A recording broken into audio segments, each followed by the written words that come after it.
Hey, everybody, grab your sun hats and hydrate because today we're talking climate change with a man who knows how to keep it cool. I am pleased to welcome Ethan Brown to the show. Ethan is not your typical environmentalist. He has dual degree in environmental analysis and policy and also film and television. He's written all sorts of impressive articles for publications like the Orange County Register, Newsweek, and The Hill. Again, you could probably debate a polar bear in the moving south. He's that kind of cool. But he's not just facts and figures. He's the host of the Sweaty Penguin podcast, and that's set out to prove the climate change discussion is real, and you don't have to be hotter than a heat wave in July to understand and debate with him. Ethan's found a way to mix comedy with serious issue. So basically, sit back, relax, and we're gonna have some good time talking with Ethan Brown. Here we go.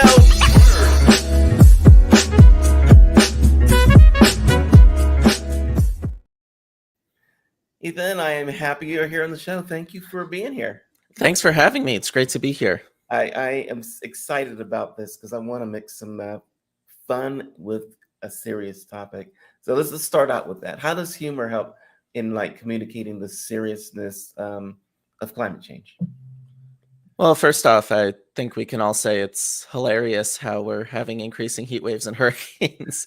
No, I think that what I've found, I ran both my high school and college satire publications, and there I first had the opportunity to manage some great teams. Our college one grew to 90 people while I was in charge, but I also learned that any annoying topic on campus, whether it be how dry the dining hall chicken was or the used fossil fuel investments, we could actually turn it into something that made people laugh and smile while getting a point across. So I sort of took inspiration from that experience, from some of the late night comedy shows, and put together a podcast that tried to do that with climate change to help make it less overwhelming and less depressing for people. Yeah, can I just say that the name, the Sweaty Penguin, is like such a perfect, what's the word I'm looking for? It's not an analogy, it's a something, whatever it is. A sweaty penguin talks all about climate change. Well, thank you. My dad thought of the name and he said, I'm free to use it for whatever I want as long as I give him credit every single time someone asks that question. So there you go. So shout out to Dad. That's awesome. So what's the funniest or most surprising misconception you've encountered about climate change? The funniest might be, I think we've run into several different stories that are funny. One that I think of a lot is we did an episode on succulents a couple years ago, and succulents have a few threats. Certainly climate change is affecting their ecosystems as well as habitat loss, but there's this illegal trade of succulents where people around the world, I guess, have the conception that if they buy a rare succulent, they'll first off have something super cool, but they'll also be saving the succulent from these environmental threats, when in reality they're taking it out of its natural environment and preventing it from spreading its seeds. So there's all these endangered succulents that get poached and can be sold for up to $1,000 on the black market around the world. And one story we ran into in doing that episode, there was a woman in New Zealand, I believe, who was caught in the airport smuggling 900 plus succulents on her body. She had stockings that she just stuffed all these succulents and seeds into, and that one stands out in my memory as a really funny way that issue played itself out. So basically she was a succulent mule. Yeah, it seems that way. That doesn't make any sense to me at all. Where do you hide these things? So what's some climate change facts or statistics that you think are particularly alarming or concerning? I think that a lot of us have heard some of the alarming ones. The world has warmed by 1.2 degrees Celsius since pre-industrial times or whatever. It's headed on a trajectory to warm by 1.5 degrees Celsius, or really we're on a trajectory to warm by more like 2.6 degrees Celsius if we just stayed with our current policies. But I think what excites me is on the flip side, in 2015, we were on track to warm by 4 degrees Celsius. Then the Paris Agreement happened. Then a lot of countries started instituting more climate policies. Perhaps one of the biggest things, the cost of solar PV came down by 85% in the last decade, offshore wind by 55%, batteries for electric vehicles by 85%. So those are getting cheaper. Now they are often cheaper than the least expensive fossil fuels they're competing with. So with all of that progress, we've seen our trajectory go from around 4 degrees Celsius to around 2.6 degrees Celsius. Is that enough to curb the worst of climate change? No, but that gets me excited because we're seeing progress. We're on a train that's moving, and we just have to hit the gas pedal and move it even faster. Okay, so I already hear the question in people's minds. It's like, let me get this straight. 1 degree makes a difference. Like I turn my air conditioner down 1 degree and I'm still sweating. I turn it up, the heater up, doesn't make any difference. How is 1 degree of climate change temperature making a difference in the world? That's a really great question, and I probably should have led with that. So climate and weather are actually two different things. Right. Weather refers to something that happens on the time scale of an hour or a day or maybe a week. Okay. Climate refers to a year, 5 years, 10 years, 100 years. So if we say the climate warms by 1 degree or 2 degrees, what we're really saying is if you average the temperature from every single day of that time span, that's the change that we see. But it's not just every day gets 1 degree hotter or cooler. We see much hotter hot days, much colder cold days, much more extreme storms and weather events. And we can get into a variety of ways that different events happen for that reason, but that's really what we're looking at. Climate change doesn't just affect the average, it affects the extremes, and that's where we find concern as it gets warmer. Gotcha. Is that where like the El Niños come into play and things like this, or? So El Niño and La Niña is a natural oscillation that happens regardless of climate change, and we're actually currently toward the end of a La Niña event, which is a cooler event. So the last 3 years, when you've been hearing different records, that's in a naturally cooler period. And we're probably going to transition into an El Nino event in the next year or so. So we might start seeing a lot of records getting shattered. And again, that's a natural oscillation. Climate change can push El Nino and La Nina to be a little more extreme, but that's another thing we want to be mindful of. That said, climate change itself is responsible for a much larger percentage of our change in temperature than say this year. If we transition from a La Nina to an El Nino, that's just kind of giving it that extra oomph to break whatever records it might break. I have to ask about this because way back in the day, actually not so far way back in the day, we used to have like the spray cans with the deodorants with the chlorofluorocarbons. Did I say that right? Yep. And we were making this big hole in the atmosphere because of all of them. I guess we've stopped using that. Has the hole shrunk? It has, and it's possibly one of the best examples of an international environmental success. There was the Montreal Protocol was passed, I believe, in 1987, but you might have to fact check me there. And basically the entire world agreed we don't want a hole in the ozone layer. We got to do something about this.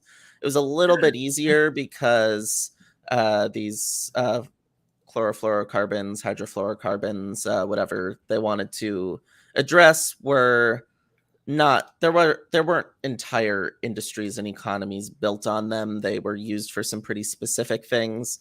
But that said, we put policies in place, and then countries took from that and implemented policies at home. In the United States, the Clean Air Act amendments of 1990 addressed this, and we got those chemicals out, and the ozone layer has started to heal as a result.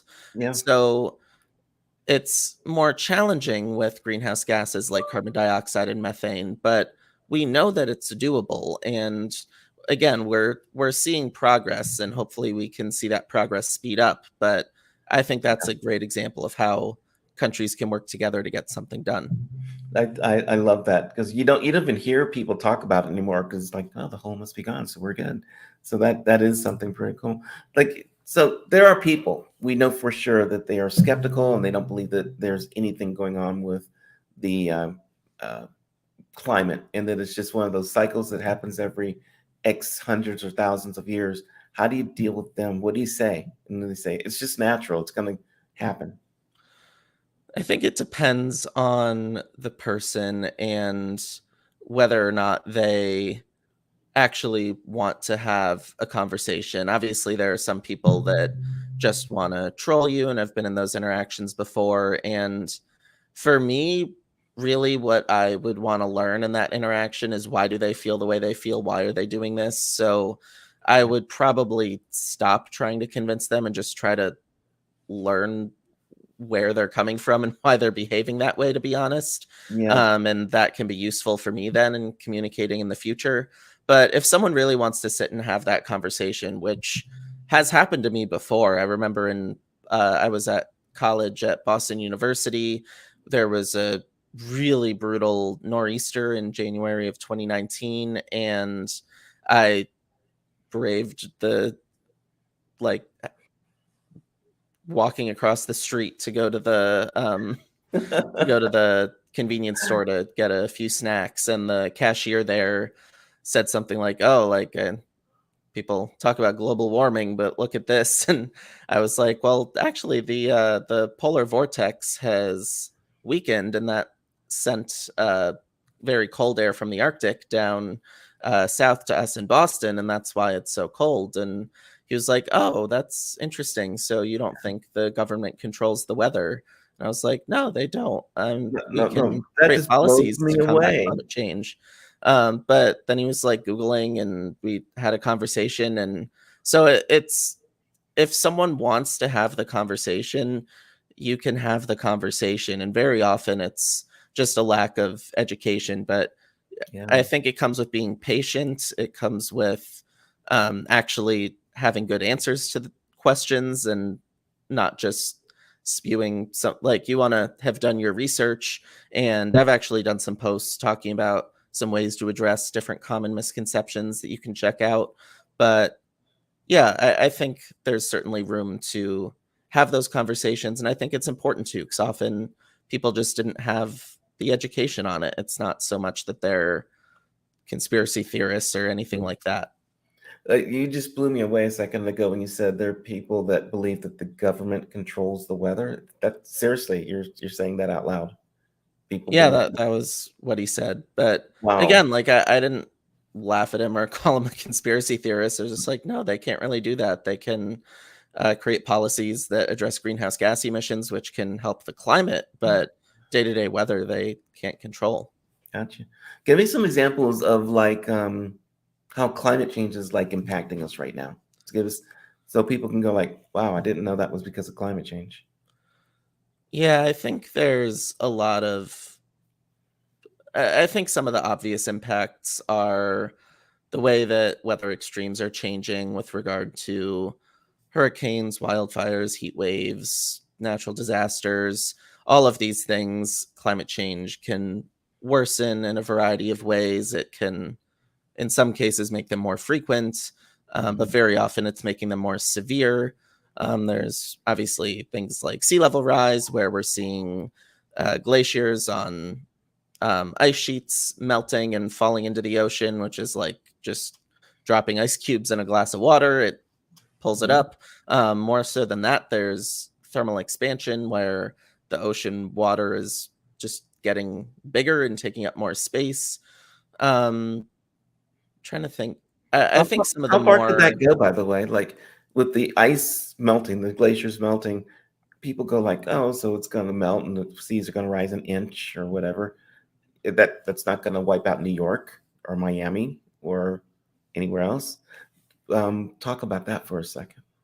yeah, that's a good question. I think that sometimes we'll see, first off, it's very possible in the next century that sea levels could rise 10 feet, or like it's pretty major what could happen. But even at that small scale where you say, oh, it might rise by 50 centimeters in the next 10 years or something, that's just a number off the top of my head. That's not a actual number. But at that small scale, you do see effects on coastal ecosystems like salt marshes and mangroves, which store a lot of important species. They are actually good protection for our coastal communities, where if a flood comes in and it hits a marsh or it hits a mangrove or hits seagrass, it's not going to intrude as far. And they are also some of the best ecosystems in the world at storing carbon dioxide, even better than most forests. So that even those small changes can threaten those ecosystems. But then from there, you think about, like what I was saying with weather, it's similar with sea level rise, where we see the average go up, but we also see the extremes get a lot worse. And if there's a little bit more sea level rise and then a hurricane hits, that hurricane has that extra oomph to get a lot further inland. So those are some of the issues at the smaller scale. Gotcha. So one thing I want to talk about and hit on is environmental justice, because some people look and they go like, we're good. In the rest of the world, talk about environmental justice for people, one, that don't know about it, and what do we do about it? So the concept of environmental justice or climate justice or what have you is basically the idea that there are certain communities, often low-income communities, often minority communities, that are disproportionately exposed to the impacts of climate change or pollution, but they very often did the least to cause them. And we see this play out in almost every issue, to be honest, where there's a story where the people who are getting most affected are not the people who cause the problem. And so I think that to anyone is extremely frustrating and extremely concerning, and makes it important to address these issues. And I think sometimes that word has kind of it turned into a buzzword a little bit, but that core premise, I find that anyone I talk to about that tends to agree this is clearly not fair and we need to do something about that. Right. What are the things that, I mean, people are recycling now, which is good. We're using some renewable energy now, which is good. What are the things that people watching us, they're going like, what's one more thing I can do right now here today to help with climate? What can I do? So I'd like to give people 5 quick things that they can do. Number 1, I haven't done this in like a year, so hopefully I'll remember. You can make them up because I won't know the ones that you don't make up. Yeah, I'll just start winging it along the way. Number 1 would be to do your research. I think a lot of issues have aspects that there's just a lot of nuance to them. So one example I give is with electric vehicles. It is very often more sustainable if you have a pretty fuel efficient vehicle to drive your current vehicle to the end of its life before buying the new electric vehicle, because the impact of actually building a new vehicle is pretty high and you don't want to just junk something that still works perfectly fine. So there's things like that where if you do your research, very often you're saving yourself money and making more sustainable decisions. Okay. Number 2 would be to just find low-hanging fruit. So often it can be like, turning the lights off when you leave your apartment, or things like that, where it's super easy. Again, you're probably saving money and you can also help the environment very quickly. Number 3 would be to uplift others who do good things. I think a lot about how in the United States, I love eating meat, but there's a lot of people who are vegan and they get a lot of hate online and in Oh my pop God. culture. And my feeling is they're all doing us a big solid by having a more sustainable diet. And so I look up to anyone who makes that choice and try to respect them and encourage them. And I would imagine more people might do it if there weren't a social stigma around it, which there really shouldn't be. So I think uplifting people who are doing things like that is really helpful and important. Number 4 is to use your voice. I, for myself, found that was through writing and podcasting. I didn't want to be a advocate per se. I had went to a protest once and just really didn't like. I don't like big crowds, and I also don't like that.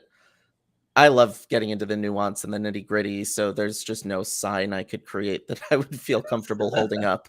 But for some people, that might be going to protests or getting into activism. For some people, that might be speaking up in their business or in their home and making decisions. For voting is one way you can show your voice. Yes. There's many ways to do it, but that's a good thing to do.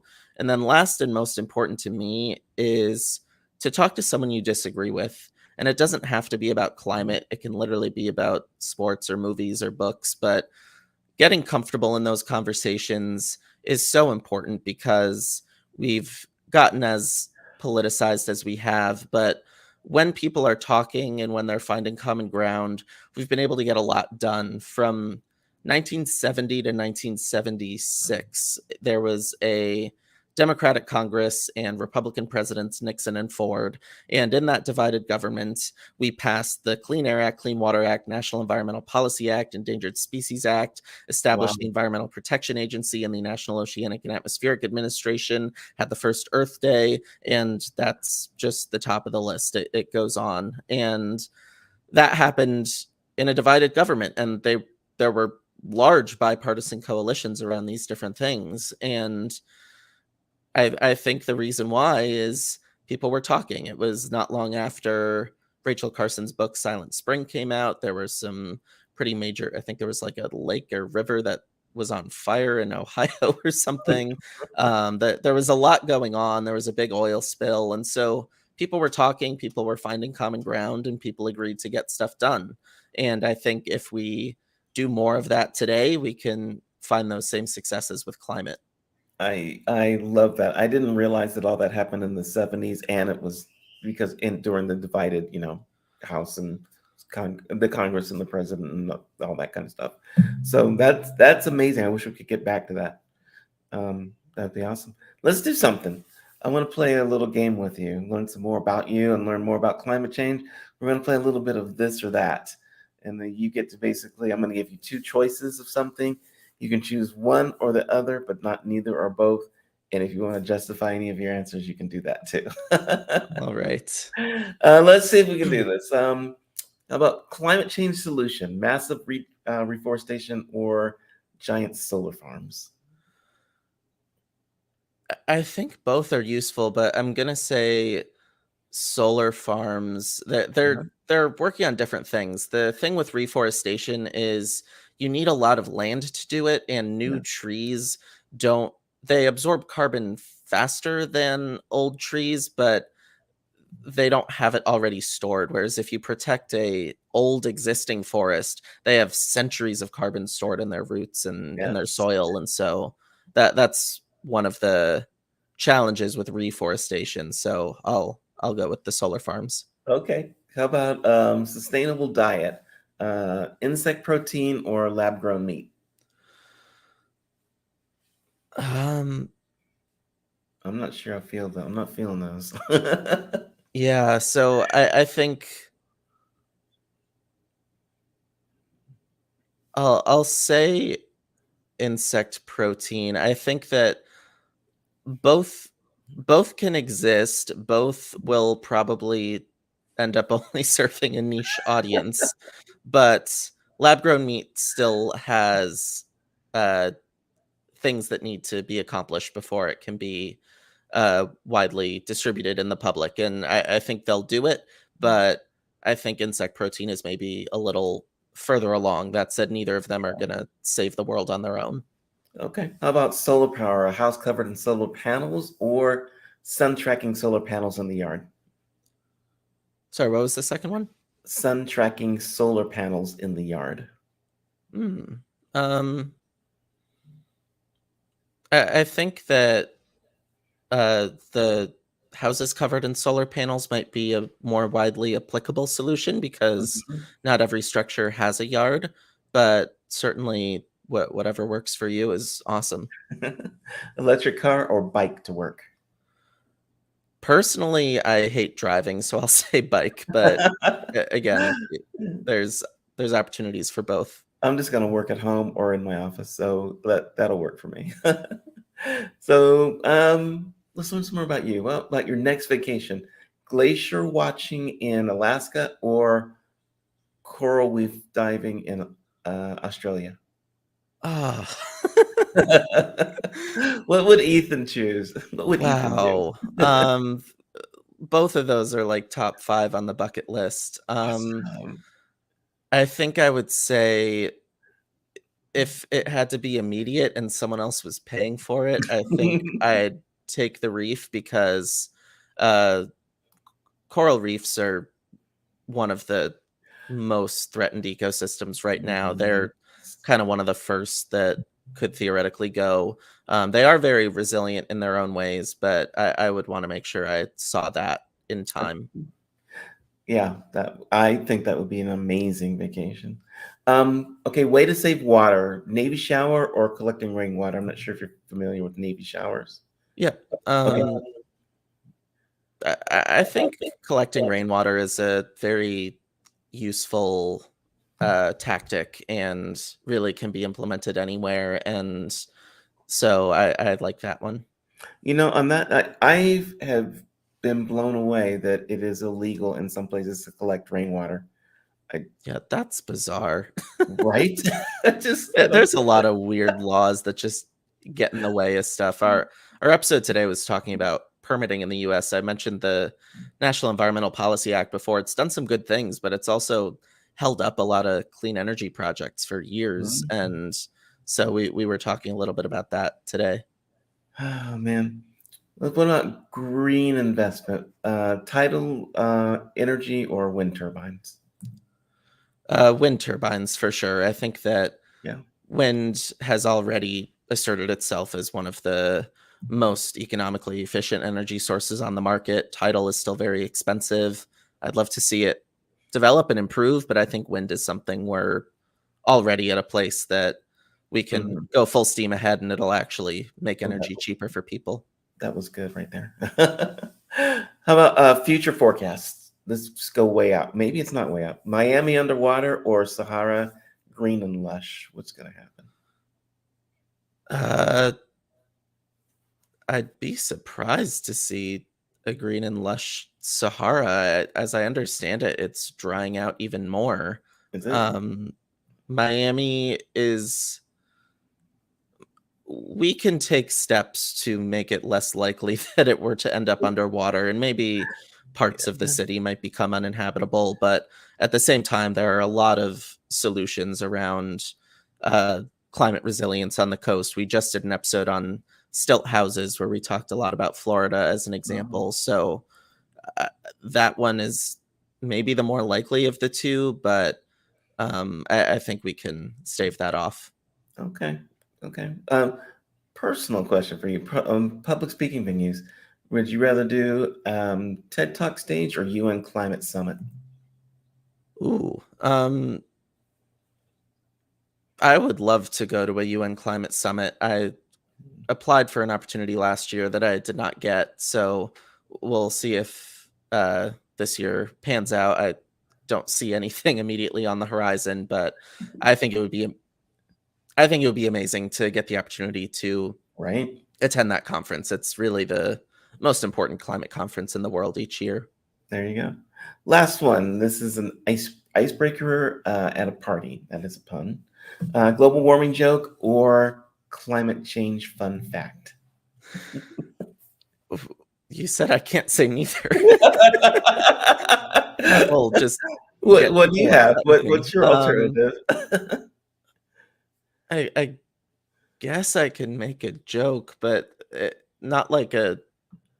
I am a big fan of puns and silly pickup lines, but it's just not gonna work. I think if I were making a climate change joke, it would more be like a self-deprecating joke that references my interest in climate. I don't want to be the party pooper. Oh my gosh, Ethan, I totally want people to stay in touch with you and be able to get in touch with you and follow you and learn more about climate change. We've got the sweatypenguin.com is your website, and people can get all kinds of stuff there.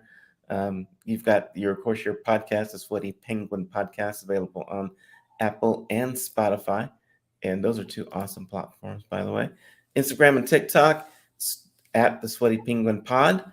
And for all you guys that are on Twitter, it's slightly different. Twitter is Sweat Penguin Pod, not sweaty. So leave off the Y if you're on Twitter. And then we've got your Patreon, the Sweaty Penguin. I think that's awesome. Anyone who wants to get more involved, I think that's a perfect way for them to do it right there. So I'm going to leave this on the screen as we pop out of here. It has been amazing talking with you. Thank you so much. And I want to do this again. I like it. Yes, absolutely. Thanks again for having me, and happy to do it anytime. All right. All you guys out there, catch you in the future. Bye-bye, everybody.